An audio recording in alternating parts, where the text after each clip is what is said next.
You want answers? I'm as mad as hell, and I'm not going to take this anymore. You want answers? You have offended my family.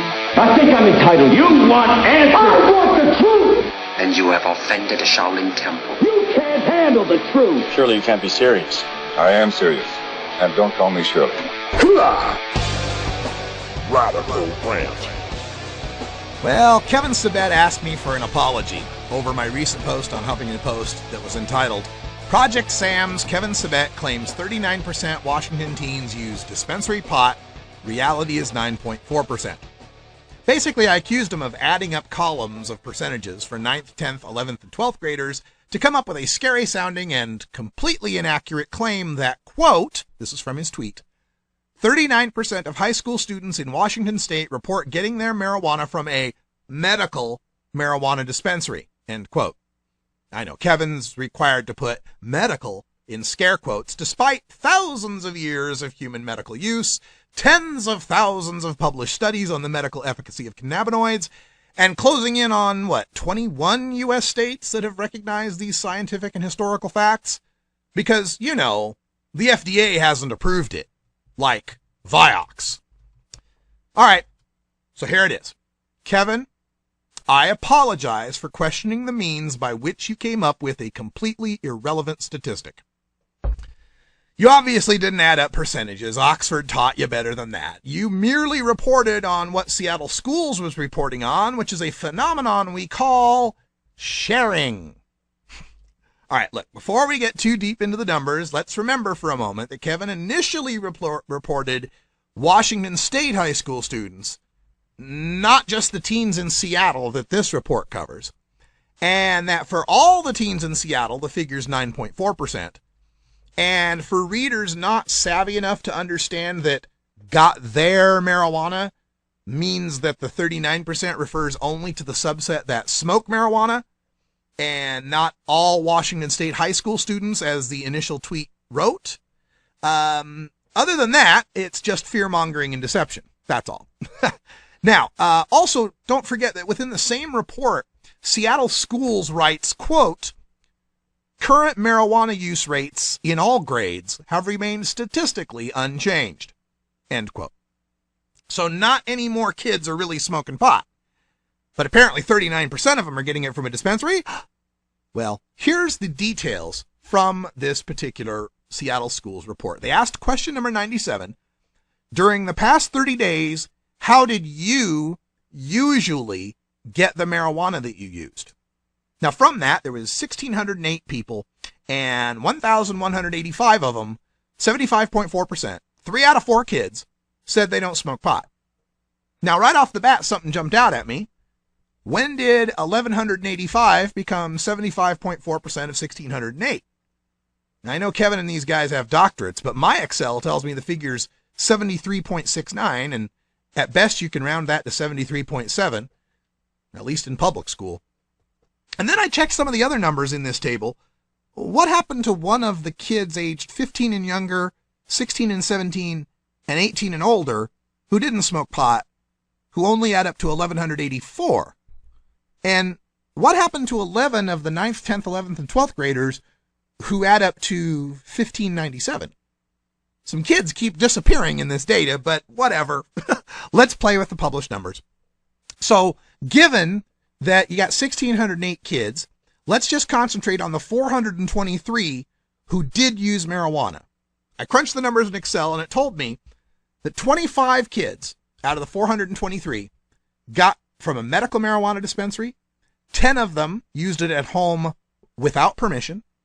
11 of them used it at home with permission. 287 of them got it from their friends. And 90 of them got their pot some other way. So really, two-thirds, 67%, two-thirds of the kids are getting it from their friends, and 25 out of 423 teens getting it from a dispensary. That works out to 5.9%, about 6%. Now, for comparison's sake, I thought it would be interesting to look at the data for alcohol acquisitions by teens in the past 30 days, as also reported in this survey on question 46. During the past 30 days, how did you usually get the alcohol you drank? Well, 1,133 of the kids didn't drink, but 23 of them bought it in a store. 5 of them bought it at a restaurant. 6 of them bought it at a public event. 98 kids gave someone money to buy it for them. 172 of them, someone gave it to them. 35 of them stole it from a store or their family. And 106 of them got it some other way. Now again, my Excel doesn't exactly agree with the Seattle schools numbers, but the way I look at it, there were 34 out of 445 teens who drank booze they bought from stores, restaurants, and events. Or as I'd call them, recreational alcohol dispensaries. So that's 7.6% compared to the 5.9% for the marijuana dispensaries. Now, let's take a look at question number 98. This is where things get a little tricky. Remember, question 97 focused on where did you get the marijuana you usually smoked? Whereas question 98 asks the following. During the past 30 days, did you use marijuana that came from a medical marijuana dispensary? And in that, we have 160 kids say yes, 164 say no, 97 said they weren't sure. Now, if you're adding that up in your head, I know that's 1,187 kids, not 1,185 as the previous, but whatever. Let's run with it. So in this data, we find that 160 out of the 421 kids, right, not 423 like the last table. Don't worry about it. Just a couple kids. 160 out of the 421 who used marijuana in the past month say it came from a dispensary. That's the 9.4% of all high school students in Seattle that I originally wrote about. But it is also a shocking 38.5% of all teen pot smokers that have used dispensary pot. Or, as Seattle schools hastily added a little table at the end, among students who used marijuana during the past 30 days, the percentage who reported they used marijuana that came from a medical marijuana dispensary, and indeed it works out to 38.5%. Now, here is why that's a meaningless statistic.